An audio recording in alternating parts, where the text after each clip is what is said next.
Press conference हमने एक regular affair रखा है ताकि एक ऑफिशियल वर्जन और एक स्टेटस जो हमारे ज़िले का है ये टाइम टू टाइम लोगों तक पहुँचे, ये टाइम टू टाइम उन सभी स्टेक होल्डर्स तक पहुँचे जो इस कोविड को कम करने में अपना योगदान दे सकते हैं।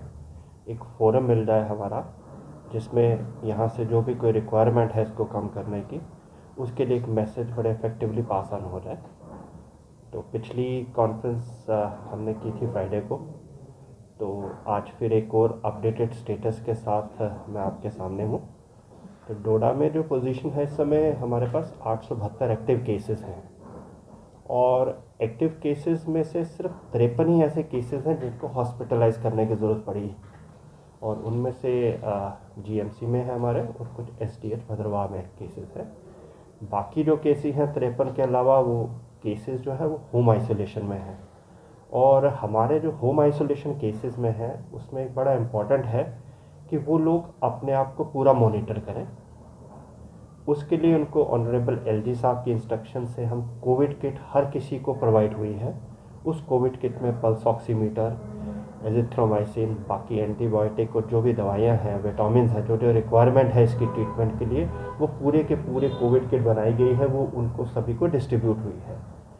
दूसरी चीज़ ये है उनको 2 बार कांटेक्ट करना है हमारी टीम ने और उनका हमारी टीम के साथ एक लाइजन बन जाएगा ताकि डेली बेसिस पर वो हमें कांटेक्ट करें और हम उनको कांटेक्ट करें ताकि तालमेल से ये पता चलता रहे कि उनकी कंडीशन कैसी है, क्या उनकी कंडीशन इम्प्रूव हो रही है, क्या ऐसी सिचुएशन तो नहीं है कि उनको अस्पताल ले जाना है। वो एक बड़ा क्रिटिकल और इम्पॉर्टेंट चीज़ है वो इंटरवेंशन हमारी तरफ से, और इसकी सक्सेस दोनों पर डिपेंड करती है कि हम किस तरीके से उनको कर रहे हैं और वो किस तरीके से हमें कॉपरेट कर रहे हैं। तो वो चीज़ें इन प्लेसेस हैं और ये केसेस नॉर्मली हमारे जो होम आइसोलेशन पे है, मैक्सिमम केसेस हमारे होम आइसोलेशन में 10 दिन के बाद उनको डीम टू बी डिस्चार्ज माना जाता है क्योंकि उनमें फर्दर कोई ऐसी कॉम्प्लिकेशन नहीं आती है। इसके अलावा हमारा जो हॉस्पिटल का सेटअप है इस समय हमारा अच्छा चल रहा है। हमारे जो कोविड के लिए डेडिकेटेड जो हमने रखे हुए हैं बेड्स 135 हमारे बेडेड रिज़र्व कर रखे हैं हमारे इस तरह के पेशेंट के लिए। अभी उसकी कोई ऑक्यूपेंसी सिर्फ 8 के करीब है, तो उसके लिए हमें फुली प्रिपेयर्ड है। उसमें ऑक्सीजन सपोर्ट भी है और जो हमारा सेकेंड लेवल का हॉस्पिटल है जीएमसी डोडा में, जहां हमारे कोई एक्यूट सीवियर सिम्टम्स वाले लोग आ रहे हैं, वो इस समय यूटिलाइज हो रहा है, लेकिन उसकी भी बेड कैपेसिटी बहुत ज़्यादा है और ऑक्सीजन सपोर्टेड सारे बेड्स हैं। हमारे पास अभी ऑक्सीजन जो चल रही है वो आपके सिलेंडर से चल रही है और सिलेंडर्स का हमारी जो फिलिंग है वो जम्मू श्रीनगर से हम रेगुलरली 24/7 मॉनिटरिंग कर रहे हैं। हमारे पास ऐसी कोई सिचुएशन अभी तक ऐसी नहीं आने दी है कि जिससे किसी शॉर्टेज की पता चले या कुछ ऐसा कुछ हो। उसको ऑगमेंट करने के लिए यहाँ ऑक्सीजन जनरेशन प्लांट चल रहा है। ऑक्सीजन जनरेशन प्लांट कोई विद इन नेक्स्ट वीक तक हमारा ये कमीशन होने के पूरे चांसेस हैं क्योंकि टीम लग रही है। 2-3 चीज़ें पे काम अभी बचा हुआ है कमीशनिंग का, बाकी सिविल वर्क्स इलेक्ट्रिकल सब कंप्लीट हो चुके हैं। ट्रांसफार्मर आ चुका है, जो मेजर आइटम लगनी है जिसमें एयर ड्रायर, चैम्बर ऑक्सीजन सब प्लांट्स इंस्टॉल हो चुके हैं। इंटरकनेक्शन मैनिफोल्ड के साथ चल रहा है, उसका काम चल रहा है और within a week hopefully हमारे पास यहाँ 750 LPM का ऑक्सीजन जनरेशन प्लांट जो हमारी एग्जिस्टिंग सप्लाईज जो हमारे सिलेंडर के थ्रू होती है उसको ऑगमेंट कर देगा। सर अभी तो सब कर्फ्यू जो सर को पहले सर आप कंटिन्यू कीजिए। सबसे इम्पॉर्टेंट 2 चीज़ें और हैं यहाँ पे। एक, मैं अपील करूँगा सबसे कि वैक्सीनेशन के लिए आ गया है क्योंकि वैक्सीनेशन को हमें डबल ट्रिपल ले जाना है।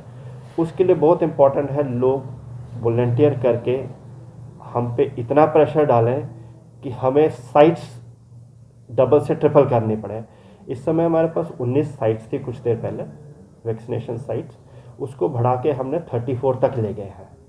लेकिन ये सिर्फ सेंट्रलाइज ही नहीं है, अगर हमें किसी एरिया से लगता है डिमांड आ रही है, दूर दराज एरिया है, लोग थोड़ा हॉस्पिटल तक नहीं आ रहे हैं या कम्युनिटी हेल्थ सेंटर या पीएचसी तक नहीं आ रहे हैं जहाँ वैक्सीनेशन साइट डेवलप की है, तो हम वहाँ पे भी पूरी टीम को ले जा रहे हैं।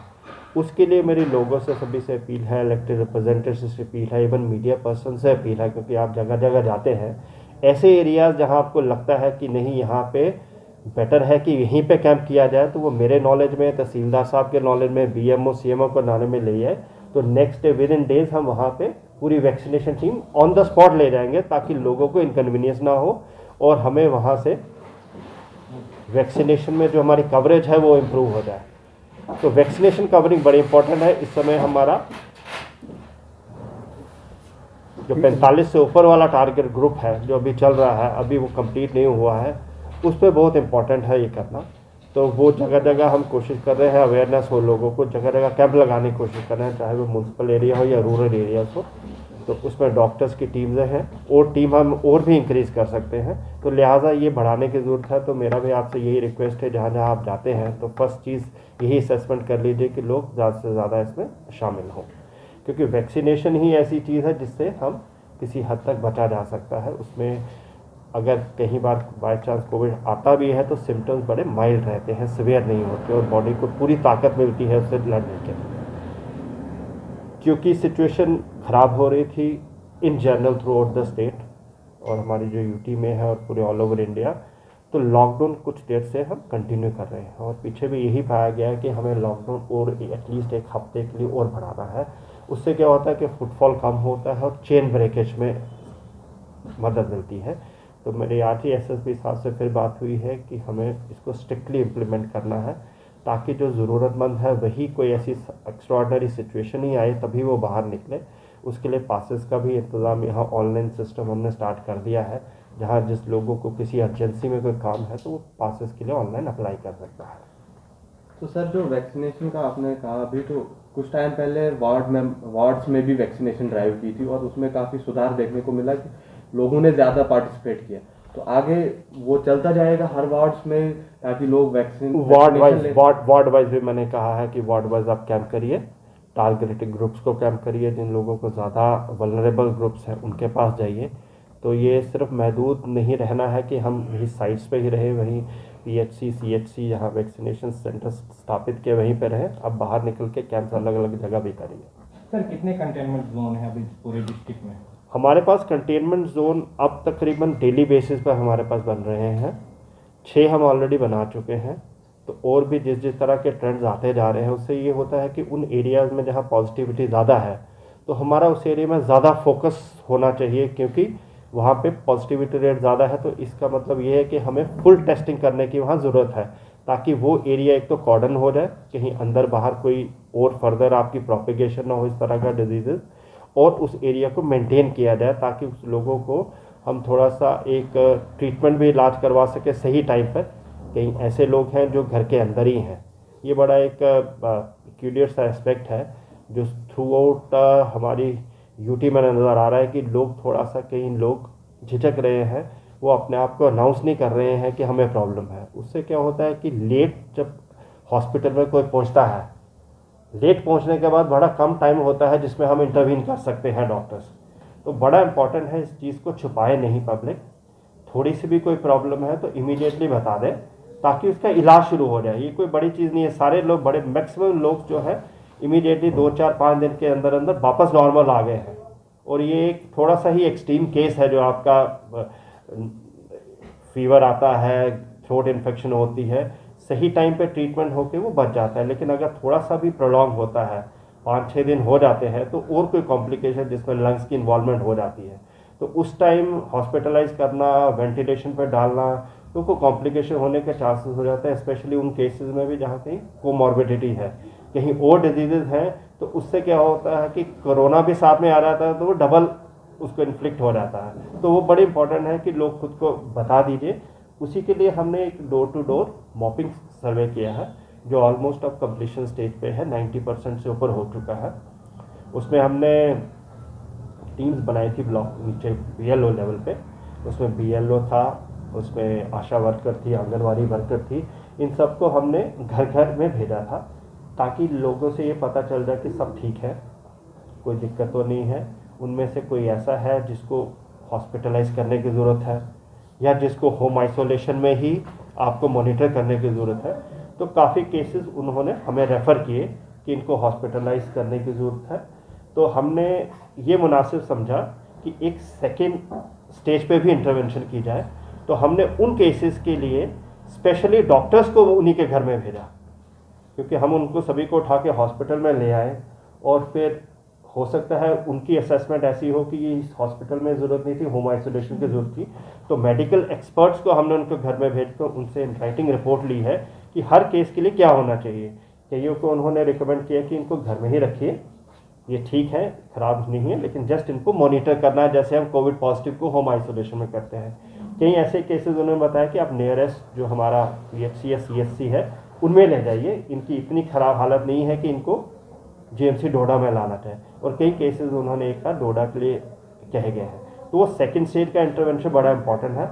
वो कल हमारा अगर सर्वे ख़त्म हो जाएगा तो परसों तक हमारे वो वाले केसेस भी जो डॉक्टर घर में जाके पर्सनली देख रहा है, वो ऑक्सीमीटर से चेक करेगा, वो अपने उसके पास जो सिस्टम है उससे चेक करके पता चले। इससे क्या है कि कुछ एक्सटेंट तक हमें वो लोग पता चल जाएंगे जो अंदर रह रहे हैं और स्टिग्मा की वजह से या कुछ अपनी उनकी अपनी अंडरस्टैंडिंग की वजह से वो आगे नहीं आ रहे हैं। सर आपने कहा 6 कंटेनमेंट जोन है, कौन कौन से एरिया में है ये एक आपके घट में बना है, एक GMC में बना है, हमारा मेडिकल कॉलेज में वहाँ लेबर का था, एक उदराना है, वर्षला है और एक बरेड़ा है।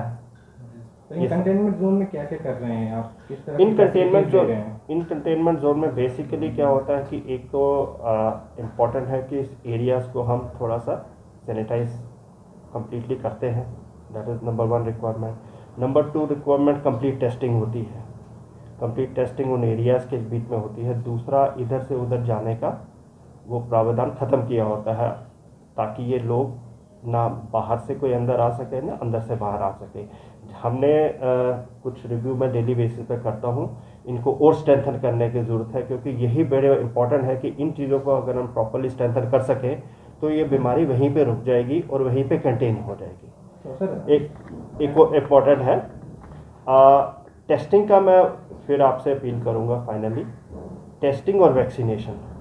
टेस्टिंग मैंने RT-PCR क्योंकि थोड़ा टाइम लेता है, रैट कम लेता है, लेकिन RT-PCR रिजल्ट ज़्यादा डेफिनेट होते हैं, इसलिए हम उस पर भी इंक्रीज फोकस कर रहे हैं कि इन एरियाज़ में हम RT-PCR की तरफ जाएं सो दैट एक डेफिनेट हमारे पास रिजल्ट आ जाए। सर बाहर से जो ट्रैवल करके आते हैं लोग, 3 जगह आपने चेकिंग पॉइंट लगाए हुए हैं और बहुत जगह पे हमने देखा कि बहुत सारे लोगों की टेस्ट नहीं होते हैं, और अगर होते भी हैं जो पॉजिटिव आते हैं उनके लिए क्या प्रोसीजर है?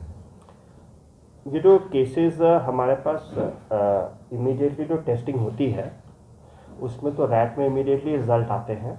उसके बाद जो पॉजिटिव केसेस आते हैं उनमें तो अगर एसिम्टोमेटिक हो, और मोस्टली एसिम्टोमेटिक पाए जाते हैं, एसिम्टोमेटिक केसेस को हम होम आइसोलेशन में रख रहे हैं अगर उनके पास प्रॉपर एनवायरनमेंट है। अगर उनके पास प्रॉपर एनवायरनमेंट घर में होम आइसोलेशन का नहीं है तो हमारे पास हमने इमीडिएटली तो 6 लोकेशन पे क्वारंटाइन सेंटर रखे हैं, लेकिन वहाँ अभी ऐसी ज़रूरत पड़ी नहीं है। लेकिन अगर किसी के पास घर नहीं है या एडिक्वेट घर की फैसिलिटी नहीं है तो उन क्वारंटाइन सेंटर में हम आइसोलेशन में उनको रख रहे हैं। वहाँ उनको हर तरह की सुविधा मिलेगी, खाने के लिए भी और मेडिकल फैसिलिटीज़ भी सारी वहाँ पे होंगी। तो उन लोगों को वहाँ से वहाँ शिफ्ट करना इमीडिएटली कंटेक्ट करती हैं टीम, क्योंकि टीम को पास ऑन किया जाता है उनकी सारी इन्फॉर्मेशन। वो फिर उनके घर जाके उनको कोविड किट्स भी प्रोवाइड करते हैं, फिर उनकी कंटैक्ट ट्रेसिंग भी होती है। ये बड़ा इंपॉर्टेंट है, वो लोग किन किन लोगों के साथ आके मिले हैं ताकि उनका भी टेस्ट हो जाए, ताकि वो भी आगे फर्दर सोर्स ना बने।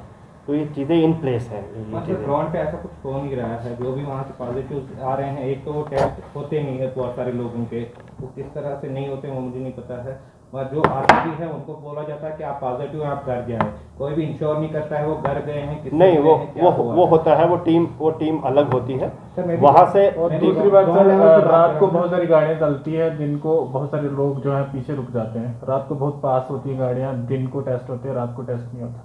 रात को टेस्ट हम इंक्रीज करा देंगे, वो इंश्योर करेंगे कि आपका 24 आवर ये चले और बिल्कुल ही 100% टेस्टिंग हो।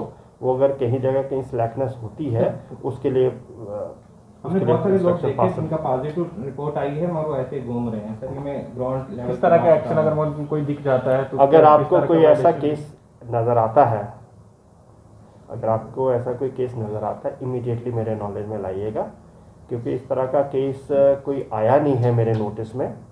और क्योंकि टीम में 2-3 लेवल पे काम करती है, एक जब पॉजिटिव हो जाता है क्योंकि उसके बाद उसको किसी घर में जाना है, उसको इमीडिएटली यहाँ अवेलेबिलिटी नहीं है, हो सकता है वो गंदों का हो सकता है भदरवा का हो सकता है किसी गांव का हो, जब तक वो घर पहुँचेगा टीम को भी एक टाइम चाहिए होता है जब तक उसके पास पहुँचे।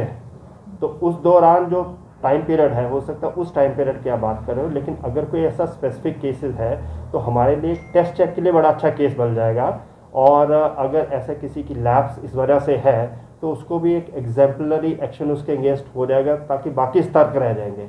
उसके लिए मेरी रिक्वेस्ट यही है कि कोई ऐसा स्पेसिफिक केस आपको मिलता है तो इमीडिएटली मेरे नॉलेज में ले सर, हम आएंगे। तो कांटेक्ट करने की कोशिश करते हैं मगर आप फोन ही पिक नहीं करते। मेरा फ़ोन तो दूसरी बात ये है मेरा फ़ोन नज़र आता है। एक बस आपसे यही रिक्वेस्ट है, मेरा फ़ोन चलता है, अगर मैं सुबह से शाम तक अगर सभी फ़ोन हों तो मैं उठाने की कोशिश होती है। बेस्ट तरीका यही होता है, अगर फ़ोन कहीं नहीं उठता है मैसेज ड्रॉप कर दीजिए, बड़ा इंपॉर्टेंट है। इफेक्टिवली मैसेज ड्रॉप होने से क्या होता है, जिस भी टाइम आप भी 24 घंटे फ़ोन नहीं उठा पाएंगे, लेकिन मैसेज ड्रॉप करना बड़ा इंपॉर्टेंट है। उससे एक तो इन्फॉर्मेशन पूरी तरीके से आ जाती है और उसके बाद बाकी चीज़ का डिस्पोजल हो जाता है जिस भी टाइम मिलता है।